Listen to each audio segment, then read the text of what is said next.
무시하면 안 된다는 거예요.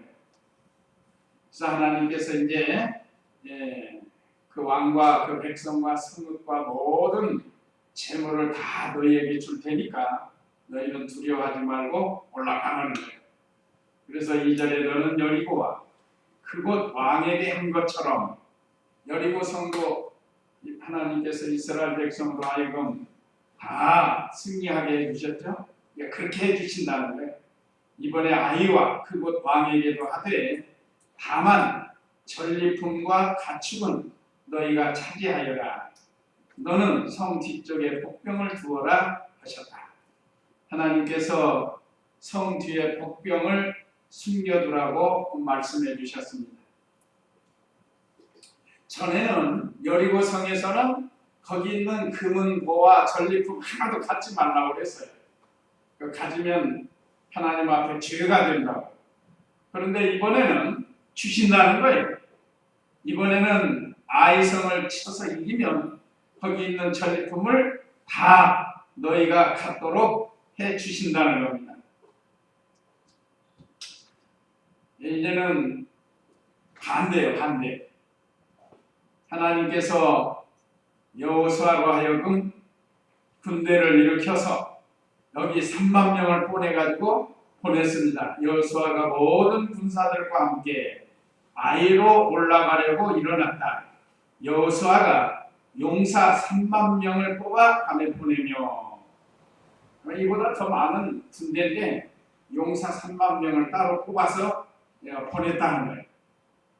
그러면서 4절 읽어보세요. 그들에게 명령하여 말했다. 봐라, 너희는 성 뒤로 가서 성을 향하여 대복하고 성에서 너무 멀리 떨어지지 말며 모두를 준비하고 있어라. 나와 내게 있는 모든 백성이 그 성에 가까이 갈 것이니 그들이 처음과 같이 우리를 치러 나올 때 우리가 그들 앞에서 도망칠 것이다. 내복, 말하자면 뒤에 숨겨둔다. 그러면서 성을 멀리 떨어져 있지 말고 가까이 와 있으라는 거예요. 최대한 가까이. 이렇게 말씀을 주신 것은 멀리 떨어져 있으면 성문으로 들어가려면 시간이 많이 걸리니까 최대한 가까이 발각되지 않도록 있으라고 용사 3만 명을 뽑아가지고 내복을 시켰습니다. 이건 하나님이 가르쳐 주신 방법이에요. 그러면서 여기서 가까이 하라는 것은 하나님께서 오늘날 우리 각자에게 맡겨둔 위치가 있습니다. 우리 각자에게 다 맡겨둔 위치가 있는데 그 위치를 멀리 떠나면 마치 이 백성이 군사가 싸워서 이길 수 없는 것처럼 우리도 영적 싸움에서 싸울 수가 없다는 거예요. 자, 우리들의 싸울 것은 혈기, 육체가 아니고 원수 마귀와 싸우는 중인데 우리가 하나님의 말씀에 멀리 떠나 있으면 이길 수가 없는 거예요. 언제나 우리는 하나님 말씀에 가까이 있어야 돼요. 그래야 원수 마귀를 이길 수 있다는 거예요. 그래서 이렇게 여호수아가 준비하게 했습니다. 그래서 너희 성에서 너무 멀리 떨어지지 말며 모두들 준비하고 있어라. 그냥 우리 항상 준비하고 있어야 돼요.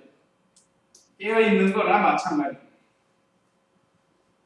5절에는 나와 내게 있는 모든 백성이 그 성에 가까이 갈 것이니 그들이 처음과 같이 우리를 치러 나올 때 우리가 그들 앞에서 도망칠 것이다. 이게 지금 유인작전을 하나님께서 가르쳐 준 거예요. 6절 읽어보세요. 6절. 그들이 우리를 뒤쫓아 나오면서 말하기를 그들이 처음과 같이 우리 앞에서 도망친다 할 것이다. 우리가 그들 앞에서 도망하여 그들을 그 성에서 이끌어내면 너희들은 매복한 곳에서 일어나 그 성을 점령해라. 여호와 너희 하나님께서 그 성을 너희 손에 넘겨주실 것이다. 그러니까 하나님이 가르쳐준 대로 여호수아가 지금 군사들에게 말씀을 전해주는 거예요.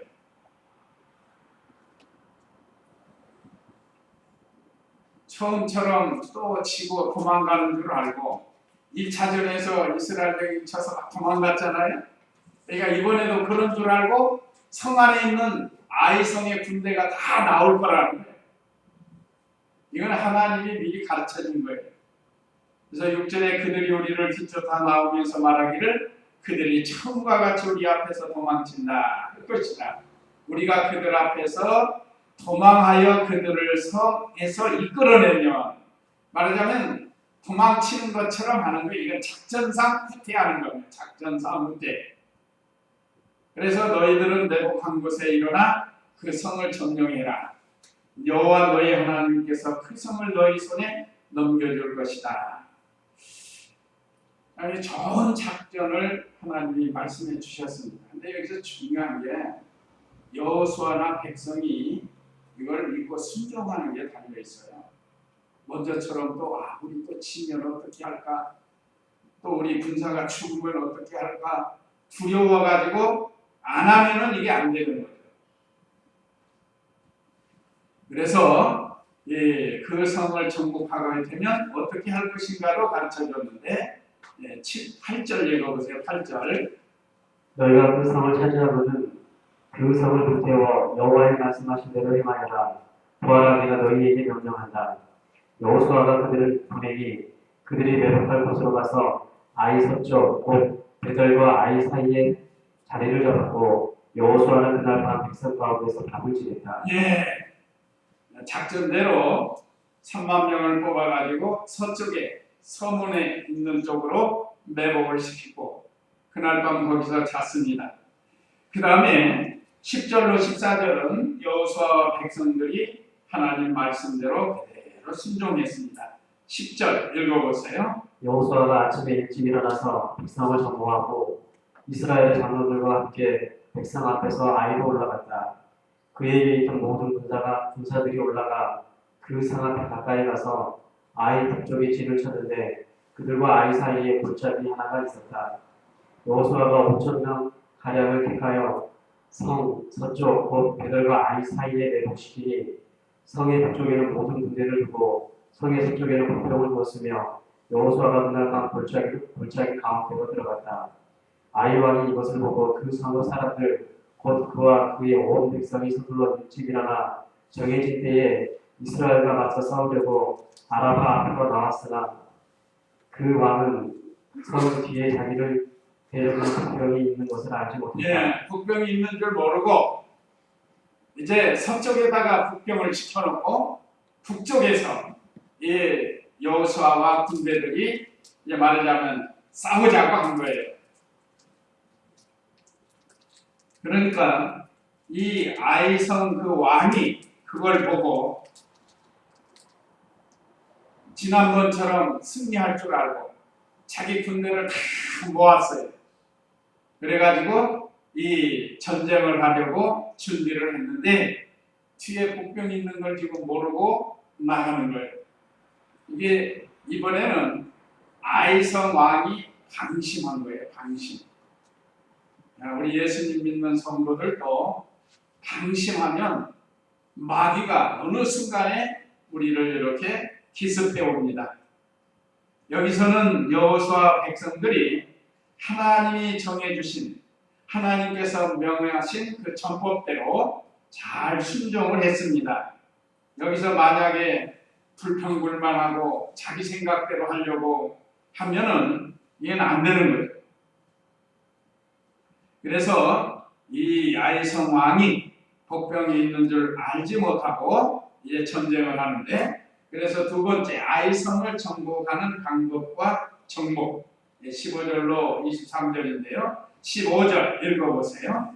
여호수아와 온 이스라엘이 그들 앞에서 태안척하며 광야 길로 도망하니 그 성 옆에 있던 모든 백성이 그들을 추격하기 위해 소집되어 여호수아를 추격하려고 성에서 멀리 나왔을 때 아이와 베델에는 이스라엘을 뒤쫓아가지 않고 남아있는 자가 아무도 없었으며 그들은 성문을 열어놓은 채 이스라엘을 추격했다. 아이성 사람을 유인을 했습니다. 이스라엘이.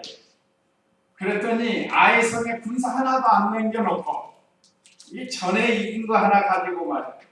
또 이길 줄 알고 이번엔 총동원해서 쫓아가는 거예요. 뒤에 이스라엘 백성 용사 3만 명 매복시키는 줄 모르고. 전 사람은 어리석은 거예요. 그래서 아이 왕이 일사불란하게 자기 군대를 이끌고 여호수아를 쫓아갑니다. 여기서 막 싸우자 나와라 싸우자 나와라 하니까 군사 전체가 막 올라오는 거예요. 지난번에 36명 죽였지만 이번에는 다 죽여버리겠다. 정말 이런 각오를 하고 자기 군대를 다 이끌고 쫓아나왔습니다. 자, 이럴 때 이제 복병이 일어나서 아이성을 공격합니다. 18절 읽어보세요. 여호와께서 여호수아에게 말씀하시기를 아이를 향하여 네 손에 있는 단창을 내밀어라. 내가 그 성읍을 내 손에 넘겨줄 것이라 하시므로 여호수아가 그 성을 향하여 자기 손에 있는 단창을 내밀었다. 여호수아가 그의 손을 내밀자 복병들이 자기 자리에서 급히 일어나 성으로 달려들어가서 성을 점령하고 곧 그 성에 불을 놓았다. 아이 사람들이 자신들의 뒤를 돌아보니 그 성의 연기가 하늘에까지 오르는 것이 보였고 그들이 이 길로도 저 길로도 도망할 수가 없게 되었으므로 광야로 도망하던 이스라엘 백성이 쫓아오던 사람들에게로 돌아섰다. 예, 복병이 일어나서 아이성을 공격을 했습니다. 아주 여호와의 전법을 그대로 믿고 순종하니까 얼마나 수월해요. 하나님이 시키는 대로 하니까 수월한 거예요. 근데 이 사람들은 또 전에 이긴 거 생각하고 성문을 열어놓은 채 그냥 간 거예요. 성문 열 필요도 없는 이스라엘 백성은 열어놓고 갔으니까 또 안에 들어가면 싸울 군대도 없어요. 자, 하나님의 전쟁은 이렇게 참 우리 사람이 가히 상상할 수 없는 그런 전쟁을 하게 됩니다. 여리고 성에도 마찬가지였고 이번에 아이성도 1차전에서는 죄가 들어와서 실패를 했지만 이번에는 성공을 하게 됩니다. 그래서 숨겨놓은 이 복병들이 여호수아가 단창을 내밀었다. 이게 신호예요, 신호. 여호와께서 여호수아에게 말씀하시기를 아이를 향하여 내 손에 있는 단창을 내밀어라. 이런 거 여러 가지 방법으로 신호를 하잖아요. 저쪽에 있는 군사에게. 밤에 같으면 야광을 쏘아 올린다든지 옛날 같으면 불에 화살을 달아가지고 불 화살을 쏘아가지고 신호를 한다든지 여기 신호 방법은 여호수아가 들고 있는 단창을 높이 드는 거예요. 하나님께서 그걸 내밀으라고 했습니다. 내가 그 성읍을 내 손에 넘겨줄 것이다 하심으로 여호수아가 그 성을 향하여 자기 손에 있는 단창을 내밀었어요. 쫙 내밀었다. 그러니까 19절에 여호수아가 그의 손을 내밀자 복병들이 자기 자리에서 급히 일어나 성으로 달려들어가서 성을 점령하고 곧 그 성에 불을 놓았다. 유인할 때도 절반쯤 나왔는데 손을 들면 또 안 돼요. 단창을 내면 안 된다. 다 나왔을 때 해야 됩니다. 한참 나왔을 때 그걸 하는 거예요. 이거 하나님이 알려주신 겁니다. 그러니까 여호수아는 하나님의 말씀대로 하는 거예요. 오늘날 우리도 안 될 것 같아도 하나님 말씀대로 하면 되게 돼 있고 될 것 같아도 하나님 말씀대로 하지 않으면 안 된다는 겁니다. 그래서 순식간에 복병들이 이 아이성 안으로 들어갔습니다. 그래서 거기에 불을 놓았어요. 그랬더니 20절에 아이 사람들이 자신들의 뒤를 돌아보니 그 성의 연기가 하늘까지 오르는 것이 보였고 그들이 이 길로도 저 길로도 도망할 수 없게 되었으므로 광야로 도망하던 이스라엘 백성이 뒤쫓아오던 사람들에게로 돌아섰다. 여호수아가 막 도망가는 척하더니 아이성이 불이 나니까 불이 올라오니까 이제 다시 군사들이 되돌아서 공격하는 거예요. 그러니까 갈 수도 없고 성은 빼앗겼죠. 또 일로 갈 수도 없고 진퇴양난에 빠진 아이성의 군사들입니다.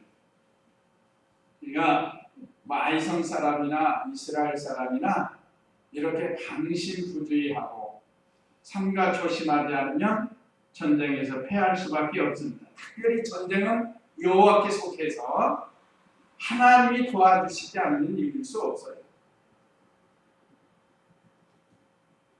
전에 이스라엘이 1948년인가요? 그때도 그 1억이 넘는 아랍 군대와 싸움에서 600만 명인 이스라엘이 대승을 거뒀습니다.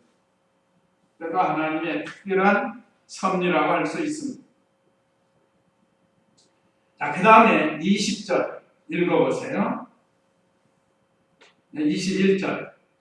여호수아와 온 이스라엘은 복병이 그 성을 점령한 것과 성에서 연기가 오르는 것을 보고 돌이켜 아이 사람들을 쳐서 죽였으며 복병들도 성에서 나와 그들을 침으로 그들이 이스라엘 중간에 있게 되니 얼마는 이편에 얼마는 저편에 있게 되었다. 이스라엘 사람들을 그들을 죽여 한 사람도 남거나 도망하지 못하게 하였고 아이 왕을 사로잡아 여호수아에게 끌어왔다. 예, 아이 성령을 점령하고 왕을 사로잡았습니다. 자, 여호수아와 온 이스라엘은 복병이 그 성을 점령한 것과 성에서 연기가 오르는 것을 보고 돌이켜 아이 사람들을 쳐서 죽였다. 도망가다가 돌이켜가지고 쫓아오는 아이 성 군사들을 이제 공격을 했습니다. 자, 성에서 불길이 올라오는 거 보니까 복병들이 들어가서 성공한 거예요. 그럴 수밖에 없는 게 그 안에 군사가 없어요. 싸울 사람이 없다는 거예요. 나는 어린아이나 노약자들만 있어요. 그들이 무슨 전쟁을 하겠어요? 그래서 이 이스라엘 도망치던 여호수아와 이스라엘 백성이 돌이켜서 그들을 공격하니까 이제 성에 있던 이스라엘 백성 3만 군사가 거기 또 이렇게 공격을 해오죠. 여호수아와 군대가 또 돌이켜서 공격을 하죠. 그러니까 양쪽으로 놀아서 싸울 수밖에 없잖아요. 그래서 이스라엘 백성이 하나도 남거나 도망하지 못하게 하였고 아이 왕을 사로잡아 여호수아에게 끌고 왔습니다. 많은 사람이 죽었어요. 아이의 군사들이 많이 죽었고 그 왕은 사로잡혔습니다. 우리가 참 이렇게 승리할 수 있었던 것은 하나님 말씀을 그대로 믿고 순종해서 그럽니다. 기본적으로 죄를 처리하고 하나님 말씀대로 순종해서 이렇게 아이성을 점령하고 왕을 사로잡게 되었습니다. 참 이것이 이 말씀을 통해서 우리에게 주시는 교훈도 우리가 하나님 말씀을 믿고 순종하면 어떤 때는 우리 생각에 잘 맞지 않을 때가 있지만 그래도 말씀을 믿고 순종하면 놀라운 역사가 일어나요. 우리 베드로가 밤새도록 고기를 잡지 못했지만 그 젊은 예수가 그물을 배 오른편 깊은 곳에 던져라. 그러니까 그 말씀 순종하니까 엄청나게 잡히지 않았습니까? 이건 베드로가 상상할 수 없는 거예요. 뭐 그동안의 경험을 보거나 또 물고기들의 생태를 보거나 뭐 도저히 이렇게 잡을 수 없는 그런 상황이지만 순종함으로 성공을 한 겁니다. 자, 이제 24절로 29절은 아이성 거민과 왕을 죽였습니다. 24절 읽어보세요. 이스라엘이 자신들을 출격하던 아이의 모든 주민을 광야 들판에서 다 죽였고 그들이 칼날이 쓰러져 전멸하자 온 이스라엘이 아이로 돌아와 칼날로 죽이니 그날에 쓰러진 아이 사람들은 남녀 모두 12,000명이었다. 네, 아이성 거민 12,000명이 죽임을 당했습니다. 이게 진자는 이긴 자의 종이 되고 또 이렇게 죽임을 당할 수밖에 없어요. 여기서 우리도 마귀와 싸워서 치면 마귀의 종이 되고 생명의 역사가 끊어지게 되는 거예요. 믿음의 역사가 끊어진다. 영적 생명의 역사가 끊어지는 것을 우리에게 가르쳐 줍니다. 그 다음에 26절 읽어보세요. 여호수아는 아이의 모든 주민을 진멸할 때까지 단창을 내밀었던 그의 손을 거두지 않았고 말씀대로 단창을 거두지 않았습니다. 아까 하나님께서 18절에서 아이를 향하여 내 손에 있는 단창을 내밀어라 이거 계속 올리고 있는 거예요. 이 말씀 보면 누가 생각나죠? 손을 들고 있는 거. 이건 하나님을 향해서 기도하는 것과 같아요. 마치 모세가 이 아말렉과의 전쟁에서 손을 들면 이스라엘이 이기고 손을 내리면 이스라엘이 지는 그 역사를 누가 잘 알죠? 여호수아가 잘 알아요. 경험을 했기 때문에. 여호수아가 경험했잖아요. 그래서 이스라엘 백성이 다 진멸할 때까지 여호수아가 손을 내리지 않았다는 거예요. 이건 손을 드는 건 기도 생활하는 거.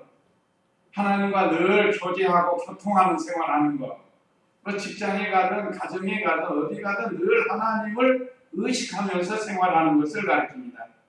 또 하나님께 나아가는 생활을 가르치는 거예요. 그러니까 오늘 저와 우리 성도님들도 여호수아가 손을 탄창을 들고 내리는 것처럼 늘 하나님과 기도 생활, 교제하는 생활, 또 하나님께 나아가는 이런 생활을 해야 할 것을 가르칩니다. 우리의 기도가 끊어지지 않도록 하라는 것. 그 다음에 27절 읽어보세요. 이스라엘은 다만 그 성읍의 가축과 전리품을 취하되 여호와께서 여호수아에게 명령하신 대로 하였다. 여호수아가 아이를 부슬라 오늘날까지 영원한 표적이가 되게 하였으며 그가 또 아이 왕을 저녁 때까지 나무에 매달았다가 해가 질 무렵에 명령하여 그의 시체를 나무에서 끌어내려 성문 어귀에 내던지고 그 위에 큰 돌무더기를 쌓았는데 그것이 오늘날까지 남아있다. 네. 자, 전리품은 취하고 성을 불태우고 왕도 죽였습니다. 이게 하나님 말씀대로 한 거예요. 죽이라고 할 때 죽여야지 안 죽이면 사울왕과 치릅니다. 사울왕이 그 아가광 아말렉 아가광을 죽이지 않고 살린 송아지를 끌어왔고 여호와께 드린다고 그러고 뭐 했지만 핑계를 냈지만 사실은 자기가 취하려고 온 거예요. 물질에 대한 욕심이 들어온 겁니다. 그렇기 때문에 사울이 하나님께 버림을 당하게 된 거죠. 여기서는 하나님께서 모든 전리품은 취하고 성은 불태우고 왕도 죽이라고 했습니다. 자, 이스라엘은 다만 그 성읍의 가축과 전리품을 취하되 여호와께서 여호수아에게 명령하신 대로 하였다. 아까 명령하셨죠? 그 성에 있는 건 다 취할 수 있도록 말씀을 주었습니다. 이것은 승리한 자의 선물이에요. 믿음으로 승리하면 하나님께서 반드시 선물을 주셔요. 우리가 영적 싸움에서 승리하면 면류관을 주신다고 약속하셨습니다. 여러 가지 면류관을 준비해 놓고 우리가 그때마다 싸워서 이기면 하나님께서 그 승리에 대한 선물로 우리에게 주십니다. 지난번 여리고성에서는 하나님께 다 바치라고 했는데 이번에는 이 탈취한 물건, 거기에는 금도 있고 은도 있고 옷도 있고 짐승도 있고 많이 있어요. 그걸 다 백성들로 하여금 가지도록 허락을 했습니다. 그래서 먼저 하나님께 바치면 하나님께서 또 풍성한 복을 주시는 것을 여기서 우리에게 가르쳐주고 있습니다. 그러니까 중요한 건 하나님의 말씀대로 해야 돼요. 하나님께 바치라고 하면 바치고 죽이라고 하면 죽이고 가라 하면 가고 또 하지 말라 하면 하지 말고 하라 하면 하고 하나님께서 우리에게 주시는 말씀대로 이렇게 행하면 반드시 이렇게 승리하게 된다는 거예요. 그래서 28절에 여호수아가 아이를 품살라 오늘날까지 영원한 폐허더기가 되게 하였으며 심판을 받은 겁니다. 그가 또 아이 왕을 저녁 때까지 나무에 매달았다가 해가 지는 무렵에 명령하여 그의 시체를 나무에서 끌어내려 성문 어귀에 내던지고 그 위에 큰 돌무더기를 쌓았는데 그것이 오늘날까지 남아있다. 형 아이성의 왕이 누군지 이름은 기록이 안 됐지만 참 안 됐어요. 차라리 항복하고 이스라엘의 예속이 되었더라면 자기도 구원을 받았을지 모르는데 끝까지 하나님의 백성을 대적하다가 결국은 이렇게 심판을 받았습니다. 예수님 믿지 않는 사람 결말을 말씀해 주시는 거예요. 우리가 지금 예수님 믿고 우리는 하나님 은혜 속에 살지만 예수님 믿지 않는 사람들의 결말이 이렇게 되는 거예요. 영원한 지옥불에서 고통을 당하게 되는 겁니다. 자, 마지막 30절로 35절은 하나님께 제사하고 율법을 전합니다. 30절 읽어보세요.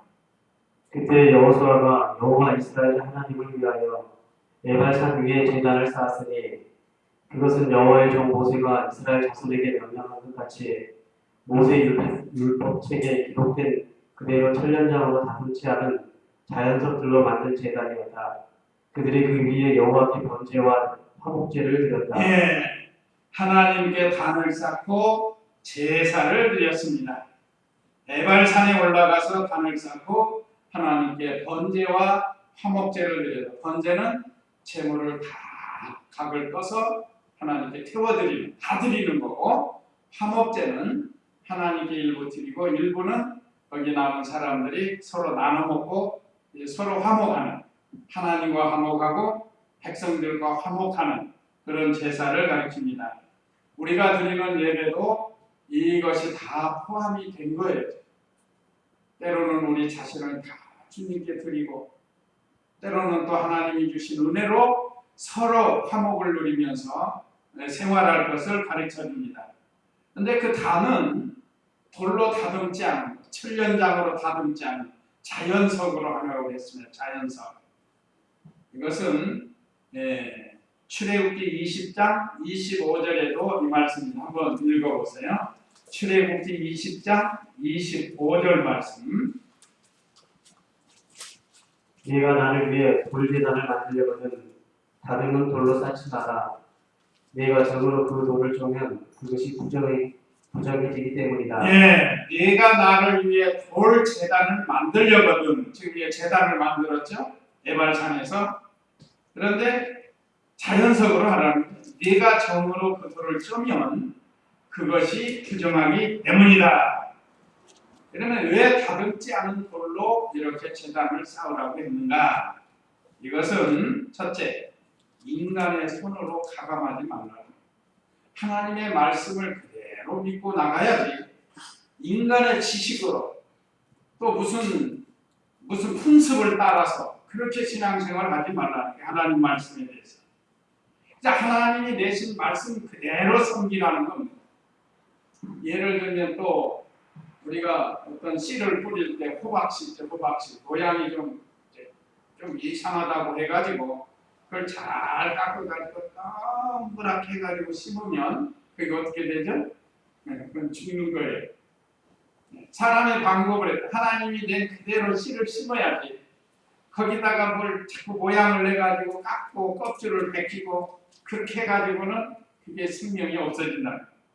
이와 같이 하나님께서 내신 그대로, 다시 말하면 하나님의 말씀 그대로 진실한 심령으로 하나님을 섬겨야 될 것을 우리에게 가르쳐주고, 외식하지 말고 진실하게 하나님을 섬겨야 됩니다.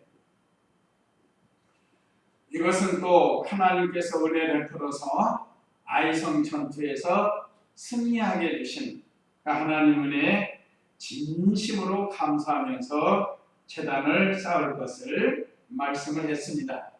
그래서 여호수아가 하나님의 말씀대로 거기에 자연석을 가지고 에발산 위에 단을 쌓고 여호와의 종 모세가 이스라엘 자손에게 명령한 것 같이 모세 율법책에 기록된 대로 천년장으로 다듬지 않은 자연석 돌로 만든 제단이었다. 그들이 그 위에 여호와께 번제와 화목제를 드렸다. 우리가 예배 드릴 때 온전히 이렇게 우리 자신을 온전히 드리는 이 마음, 또 성도들과 화목하는 그런 마음. 그래서 예수님도 너희가 단에 제물을 드리려거든 형제와 원망할 만한 일이 있거든 가서 사과하고 와서 제물을 드려라 하고 예수님이 가르치신 게 바로 이 화목제입니다. 화목제. 성도끼리 화목하지 않고 예배를 드리면 하나님이 기뻐받으시지 않는다는 거죠. 언제나 우리는 이 말씀을 근거로 해서 우리가 서로 화목하면서 하나님께 예배를 드려야지 하나님이 기뻐받으십니다. 그러니까 예배가 중요한데 그 이상 중요한 게 성도들과 화목하고 또 하나님과 늘 화목하고 번제 드리는 것이 하나님과 화목하는 거예요. 자, 그 다음에 여기 이 32절 읽어보세요. 32절. 거기서 여호수아는 모세가 이스라엘 자손 앞에서 기록했던 율법 사본을 그 도인들 위에 기록했다. 모든 이스라엘과 장로들과 관원들과 재판관들이 여호와의 언약궤를 메고 있는 레위 사람 제사장들을 마주보며 그의 이편과 재판에 섰다. 전에 여호와의 종 모세가 이스라엘 백성을 축복하도록 명령했던 그대로 본토뿐만 아니라 이방인들도 절반은 그리신산 앞에 서고 절반은 에발산 앞에 섰다. 예, 여호수아가 율법을 돌에 기록했습니다.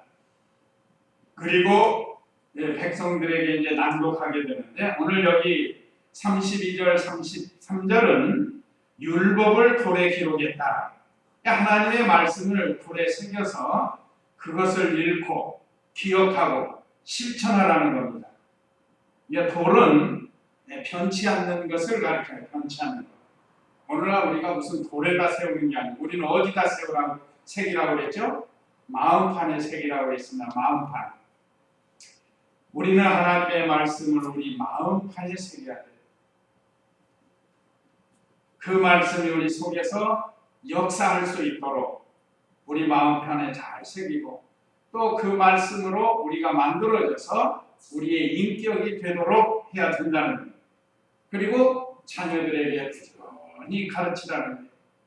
한번 고린도후서 3장 3절 고린도후서 3장 3절 말씀 한번 읽어보시기 바랍니다. 너희는 우리의 섬김을 통하여 그리스도의 편지로 나타났으니 먹으로 쓴 것이 아니라 오직 살아계신 하나님의 영으로 쓴 것이며 또 돌판에 쓴 것이 아니라 오직 육체의 마음판에 쓴 것이다. 예, 과거에는 돌판에 써서 이스라엘 백성으로 하여금 알게 했는데 이제 영적 신령한 세계에서 우리 마음판에 하나님의 말씀을 새기라는 우리가 마음판에 새겨서 우리가 그 말씀을 늘 묵상하고 그 말씀이 우리의 인격이 되도록 만들어 가라는 겁니다. 그 다음에 34절로 35절 읽어보세요. 그 후 여호수아는 율법책에 기록된 대로 율법의 모든 말씀 곧 축복과 저주를 낭독했으니 모세가 명령한 모든 것 가운데 여호수아가 이스라엘 모든 회중과 여자들과 아이들과 그들 가운데 살고 있는 이방 거룩인들 앞에서 낭독하지 않은 말씀이 하나도 없었다. 예, 율법의 말씀을 백성에게 다 낭독한 여호수아입니다. 하나님의 말씀을 여호수아가 이스라엘 백성들에게 그대로 전해줬어요. 가감하게 아니야. 그런데 여기 이 34절 다시 보면 그 후 여호수아는 율법책에 기록된 대로 율법의 모든 말씀 곧 축복과 저주를 낭독했다. 이건 어디서 했죠? 신명기 27장 11절 한번 보세요. 신명기 27장 11절 말씀. 그날에 모세가 백성에게 명령하였다. 너희가 요단을 건넌 후 백성을 축복하기 위하여 그리심산에 서야 할 지파들은 시므온과 레위와 유다와 이사갈과 요셉과 베냐민이며 저주하기 위하여 에발산에 서야 할 지파들은 르우벤과 갓과 아셀과 스불론과 단과 납달리이다. 레위 사람들은 큰 소리로 이스라엘 모든 사람에게 대답하여 말하여라. 예, 여기 저 밑으로 내려가면 에발산에 백성이 서고 또 그리심산에 백성이 또 서요. 그러면 그리심산 쪽에 저주를 위해서 에발산에 서고 축복을 위해서는 그리심산에 쓰고, 그럼 그리심산에 사는 사람은 다 축복받고 에발산에 사는 사람은 다 저주받고, 이게 아니고 그런 뜻이 아니에요. 여기는 이거는 오늘 우리 공과책에 설명이 잘 되어 있는데요. 이 말씀을 선포할 때 축복의 말씀이 나오면 그리심산에 서 있는 백성이 아멘, 또 저주의 말씀이 나오면 에발산에 서 있는 백성이 아멘 한단 말이에요. 그렇게 응답하도록 했습니다. 그러니까 여기서 아멘 할 때, 축복의 말씀이 나올 때 아멘 할 때는 이 말씀대로 해서 축복받기를 원합니다 하는 그런 뜻으로 아멘을 하는 거고, 또 저주의 말씀이 나오면 이런 그렇게 하지 않겠습니다 하면서 아멘을 하는 것을 가르칩니다. 그렇게 가르치는 거예요. 그래서 축복의 말씀이 나오면 네, 그렇게 살기로 각오하고 명심하겠습니다 하면서 아멘 하는 거고, 저주의 말씀이 나오면 우리는 그렇게 해서 저주받지 않겠습니다 하면서 아멘 하는 겁니다. 어떤 사람들은 축복의 말씀하면 아멘 아멘 아멘 막 하고, 저주의 말씀은 노멘 노멘 노멘, 그게 아니에요. 우리는 두 개 다 아멘. 저주의 말씀에도 듣기는 싫어도 그렇게 하지 않겠습니다 하면서 아멘 하는 거죠. 그래서 우리 공과책에 잘 이렇게 가르쳐 주었습니다. 그래서 여호수아가 이스라엘 백성에게 율법을 다 읽어 주었습니다. 어느 시대나 하나님 말씀을 그대로 가르치는 것이 제일, 어느 교회든지 어느 교단이든지 하나님 말씀을 그대로 가르치고 그대로 배우는 것이 하나님 앞에 바로 하는 겁니다. 오늘 이스라엘 백성이 여호수아에게 하나님 말씀을 배운 것처럼 우리도 계속해서 하나님 말씀을 잘 배우도록 해야 되겠습니다. 그래서 오늘 아이성을 정복한 이스라엘, 첫째는 전쟁을 준비하라고 하신 하나님, 또 아이성을 정복하는 방법과 정복한 내용을 통해서 우리에게 가르쳐 주셨고, 아이성 거민과 왕을 죽였습니다. 죽이라고 할 때 죽여야 돼요. 인정에 치우치면 안 돼요. 사울왕처럼. 그 다음에 하나님께 제사하고 율법을 전하게 되는데, 이것은 우리가 계속해서 제사가 예배가 됐으니까 하나님께 늘 예배 생활하고, 또 하나님의 말씀을 잘 듣고 읽고 배우는 그런 우리가 되어야 되겠습니다. 이제 이 말씀 기억하시고 우리 다 같이 잠시 기도하겠습니다.